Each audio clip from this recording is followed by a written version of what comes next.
Cambridge International Advanced Subsidiary and A-Level Mathematics. Paper 2, Pure Mathematics 2, 2017. Answer all the questions. The total number of marks for this paper is 50. Question number 1. Use logarithms to solve the equation 5 to the power x plus 3 is equal to 7 to the power x minus 1. Giving the answer correct to 3 significant figures. So we're going to use the laws of logarithms, and I've put them there. Now we can put log in front of 5 to the power x plus 3 and put log in front of 7 to the power x minus 1. And we use the power law. 5 to the power x plus 3. The x plus 3 can come in front, become x plus 3 log 5. X minus 1 can come to the front. The power law becomes x minus 1 times log 7. Now we remove the brackets or expand. X times log 5 is x log 5. 3 times log 5 is 3 log 5. X times log 7 is x log 7. Minus 1 times log 7 is minus 1 log 7. Now we put all the ones with x to the left side and all the ones without x on the right side. So go x log 7, we take it to the left. It's plus x log 7. When you take it to the left, it becomes minus x log 7. It's plus 3 log 5. When you take it to the right, it becomes minus 3 log 5. So we have x log 5 minus x log 7 is equals to minus log 7 minus 3 log 5. We factorize. There's x there and there's x there. So you take the x out of the bracket. You're left with log 5 minus log 7 is equals to that. Now this is x times. So you take everything in the bracket to the right side and it's divide now. So you divide by log 5 minus log 7. So it's minus log 7 minus 3 log 5 divided by log 5 minus log 7. You can put that at once in your calculator. What that means is don't forget to put the brackets, the bracket there, the bracket there. Let me zoom in so you can see it clearly. So you put this bracket, put the end bracket, put this bracket in the start, put that end bracket. And when you do it in your calculator, you will get 20.1 to 3 significant figure.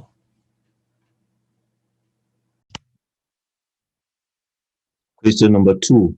A curve has equation y equals to 3x plus 1 over x minus 2. Find the coordinates of the points on the curve at which the gradient is minus 4. So we can use the product rule or we can use the quotient rule. So we're going to have u to be 3x plus 1. du over dx, differentiate 3x, you get 3. You differentiate 1, you get 0. V is equals to x minus 1. Differentiate x, you get 1.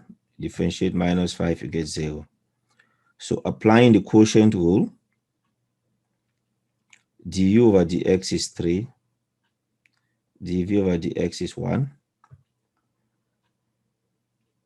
So when we substitute v, du over dx minus u dv over dx all over v squared. You remove the bracket. 3 times x is 3x. 3 times minus 5 is minus 15. So 3x minus 3x and then minus 15 minus 1 is minus 16. So it's minus 16 over x minus 5 all squared is equals to minus 4. So So if you take x minus 5 all squared to the right hand side, it becomes times x minus 5 all squared. Now you can divide by minus 4. Minus 16 divided by minus 4, it gives you 4. 4 is equal to x minus 5 all squared. Take square root of 4 is equal to x minus 5. So either 2 is equal to x minus 5 or minus 2 is equal to x minus 5. So for this, 2 equals to x minus 5. So minus 5 plus 2 is 7. 7 is equals to x. And if you use minus 2 is equals to x minus 5, minus 5 plus 2 is equals to 3. So 3 is equals to x. So x is either 3 or 7. So if we use x is 3 to find y, so it's 3 times 3 plus 1 divided by 3 minus 5. That gives you minus 5 for y. We use x is 7, so it'll be 3 times 7 plus 1 and then 7 minus 5. That gives you y is 11. So x is 3, y is minus 5, and x is 7 and y is 11. And if you plot that on your graphics calculator, you use solve n to solve it. Minus 16 over x minus 5 all squared equals to minus 4. You get the answer 3 and 7.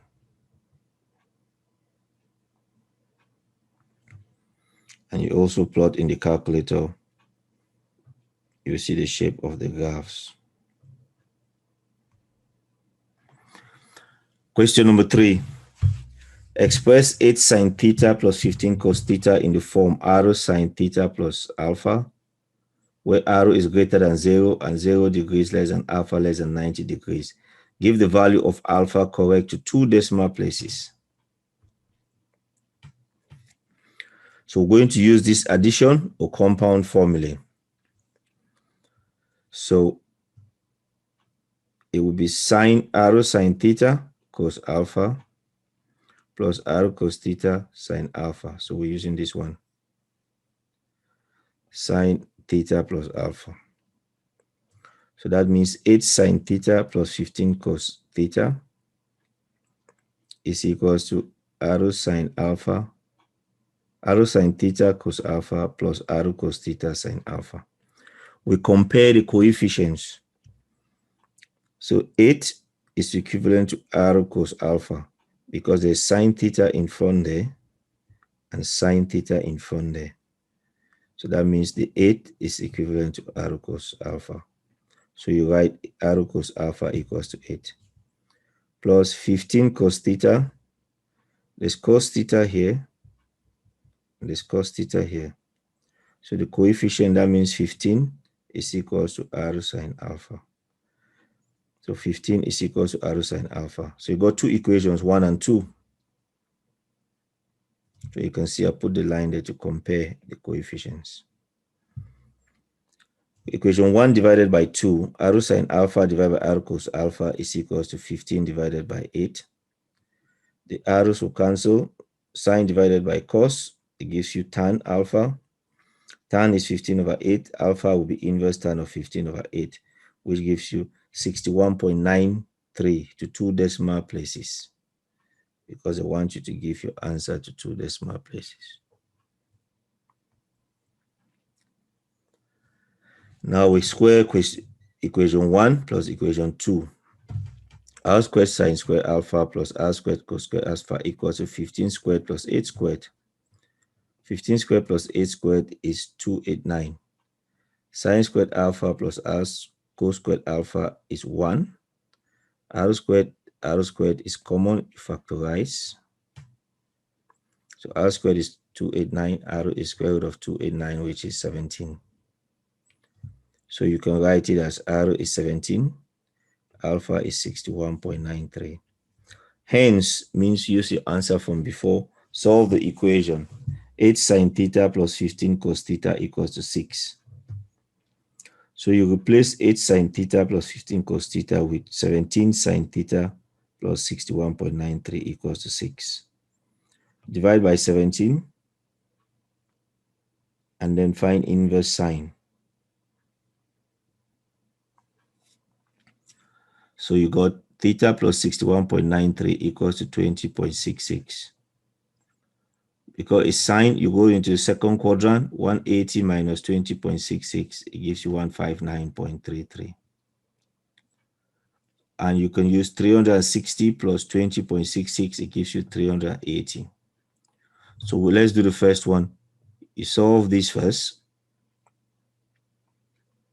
and you get an answer of minus 41, which you reject because it's outside the range. Solve this next one.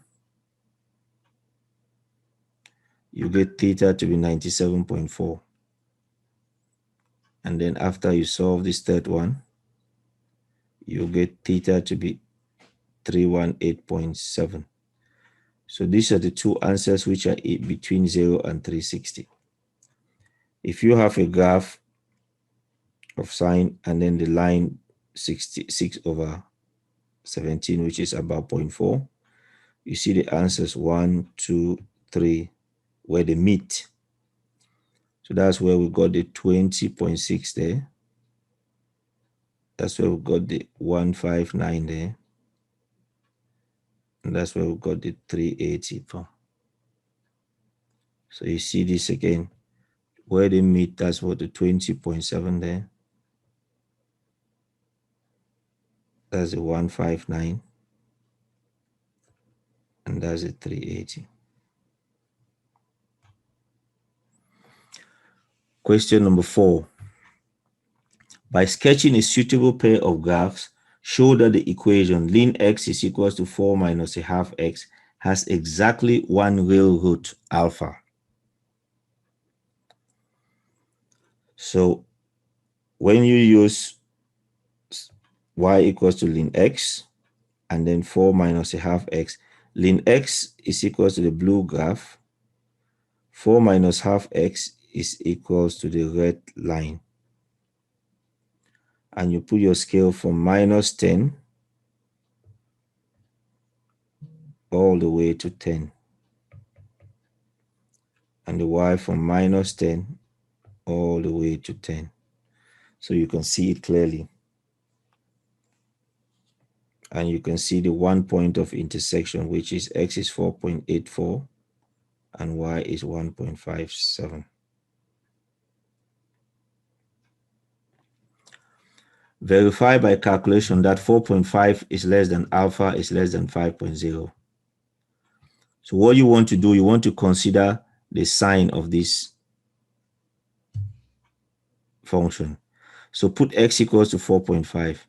So ln 4.5 plus half times 4.5 minus 4 is negative. It's minus 0.246, which is negative. Put x equals to 5. So it becomes ln 5 plus half times 5 minus 4 is 0.109, which is positive. So there's a change of sign from negative to positive. Therefore, there is a root 4.5 less than alpha less than 5.0.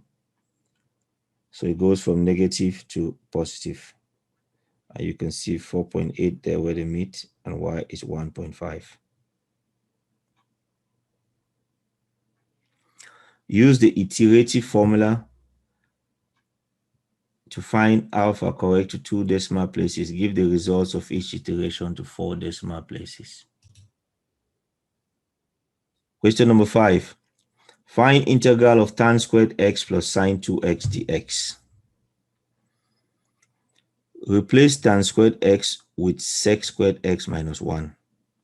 Because you can get sec squared x, integral of sec squared x is tan x plus c. So you would have integral of sec squared x minus 1 plus sine 2x. So when you integrate sec squared x, you get tan x.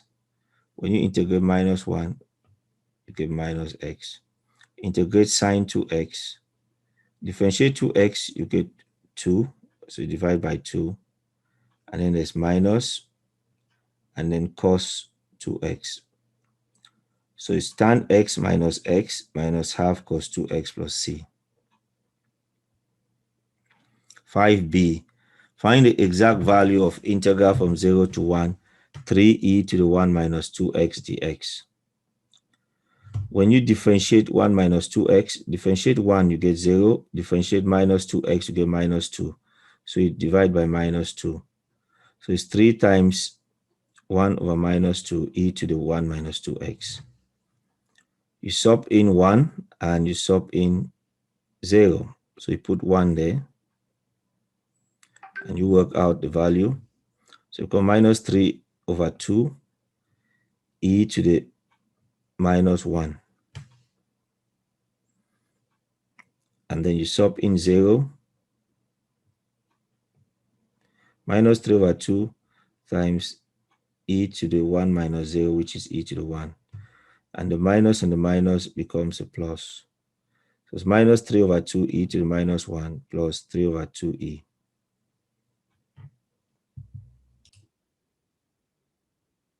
Question number 6.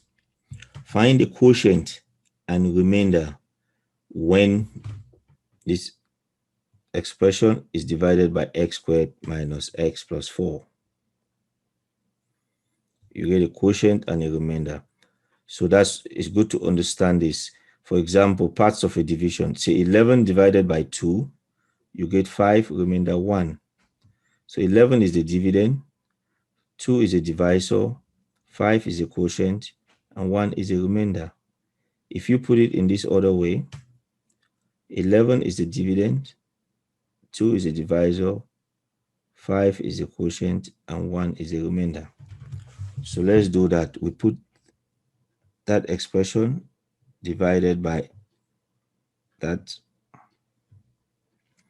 So we'll do long division. X to the 4 divided by x squared, it gives you x squared. X squared times x squared is x to the 4. X squared times minus x is minus x cubed. X squared times 4, it gives you plus 4x squared. Now you subtract. X to the 4 minus x to the 4 is 0. X cubed minus x cubed becomes 2x cubed. 3x squared minus 4x squared gives you minus x squared. Now you divide again. You will have 2x cubed divided by x squared gives you 2x. Multiply 2x times that, 2x times that, 2x times that. Put all the answers there. You subtract, you get 0, x squared, 4x. You divide, x squared divided by x squared, it gives you 1. And then you multiply. You get that. And when you subtract, you get 5x plus 2 as the remainder. And the quotient, the answer is that. And that's the divisor. So what we do, we divide, subtract, bring down, and then repeat. Part 2, it is given that when this expression is divided by this expression, the remainder is 0.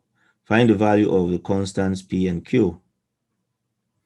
So what you want to do, you want to multiply x squared minus x plus 4 by a 3-term quadratic. So have ax squared plus bx plus c. You multiply it with x squared minus x plus 4. Because that with that will give you the power 4. X squared times x squared gives you the power 4. So when you multiply it, follow those pink lines I've put. You multiply this 3 times. Follow the blue lines. And then follow the yellow lines. So you get these terms. There'll be 1, 2, 3, 4, 5, 6, 7, 8, 9 of them. We collect all the ones with x to the 4. It's just one of them. All the ones with x cubed, 1, 2, put them 2 together. You get b minus ax cubed. All the ones with x squared, 1, 2, 3, put them together. You get 4a minus b plus c x squared. All the ones with x, 1, 2. So it's 4b minus cx. And the ones without x, just 4c. You compare the coefficients, the numbers in front. So in front of a here, is just 1. In front there is 1 and there is a. So a is 1. B minus a is in front of x cubed, which is 1. So b minus a is 1. And 4a minus b plus c in front of x squared is equals to 3, because that's in front of x squared. So b minus 1 is equals to 1, because a is 1. So b is equals to 1 plus 1 is 2. And 4 times a minus b plus c, that gives you 4 times 1, 4 times minus 1, minus 4 plus c equals to 3. That gives you c to be equals to 1. So now 4b minus c is equals to p. So 4 times 2 minus 1 equals to 7. And 4 times 1 will give you 4. And 4c equals to q, which you have the two answers there. Q is 4 and P is 7. Because we put C is 1, 4 times 1 is 4, which gives you that. So that's your P and your Q. Part 3. When P and Q have these values, show that there is exactly only one real value of x as find the equation, and state the value and state what that value is. So put P is 7 and Q is 4 from above. So that will what your expression would be. P is 7, Q is 4 with them. And you want to show that when you divide the remainder is 0. So we got A is 1, B is 2, C is 1. So we put that in 1, 2, and 1. We want to do B squared minus 4AC. So minus 1 squared minus 4 times 1 plus times 4 is equals to minus 15. So this discriminant is negative. You cannot solve it. And for this one, this is difference. This is x plus 1 squared times x plus 1 times x plus 1. So x is equals to minus 1. So gives only one root, x equals to minus 1.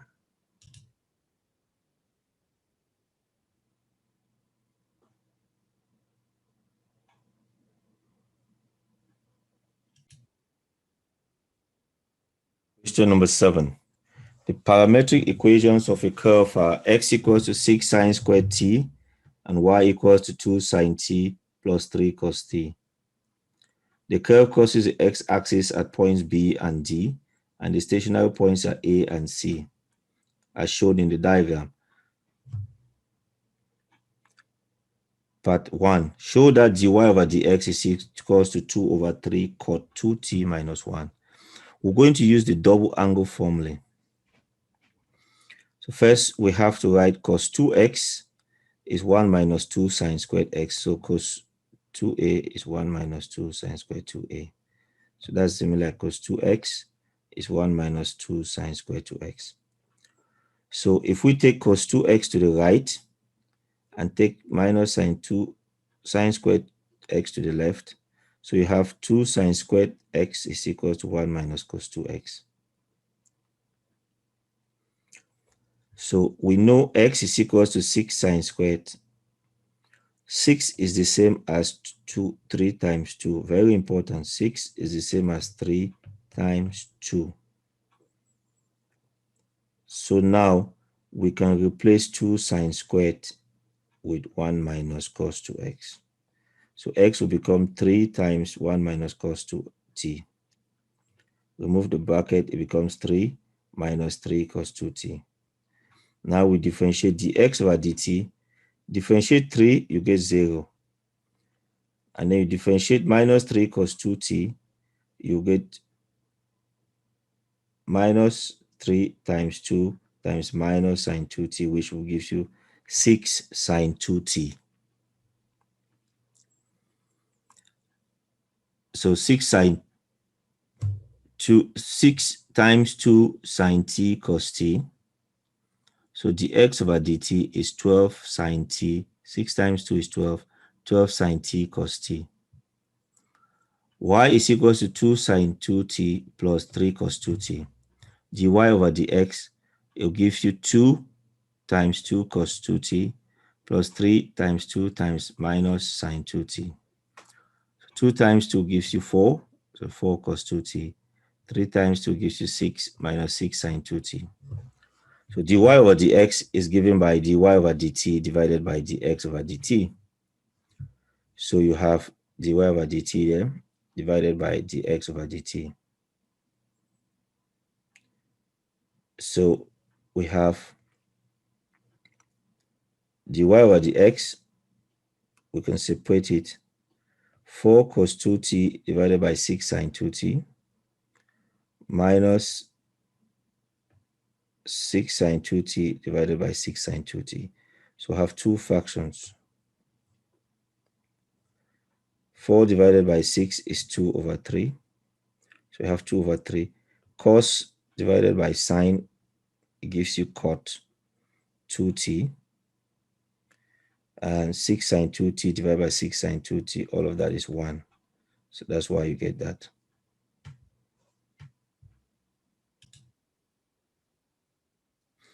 Find the values of t at A and C, giving each answer correct to 3 decimal places. So you got dy over dx is 2 over 3 cot 2t minus 1. So at A and C, dy over dx equals to 0.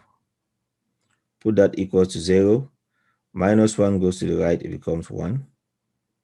2 over 3 goes to the right, it becomes 3 over 2. 1 divided by 2 over 3 is equals to 3 over 2. Cot 2t is the same as 1 over tan 2t. And then you cross multiply.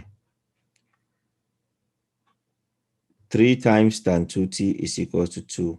So tan 2t equals to 2 over 3. 2t equals to inverse tangent of 2 over 3. So that means 2t would be 0.588. And if you add pi to it, because tangent repeats every 180, so you add pi, it will be 1.86. So 2t equals to 0.588. So t is 0.588 divided by 2. That'll be t is 0.294. And then the next one, 2t is 1.864. And then you divide by 2, it gives you 1.865. So those are the answers to 3 decimal places. Find the value of the gradient of the curve at B. So y is equals to 2 sine 2t plus 3 cos 2t. So y is equals to 0 at this point B, because that's where it crosses the x-axis. So you put y is 0 and solve it to get t. Y is 0. So takes 2 sine 2t to the left, it becomes minus 2 sine 2t equals to 3 cos 2t. Divide by cos 2t. You get that is equals to 3. Sine divided by cos, it gives you tan. So tan 2t is equals to 3 over minus 2.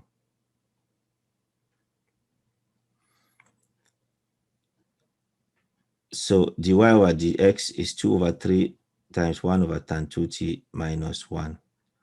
But we got tan 2t to be 3 over minus 2. Replace tan 2t with minus 3 over 2. And you simplify that in your calculator, and then minus 1. You get dy over dx is minus 13 over 9.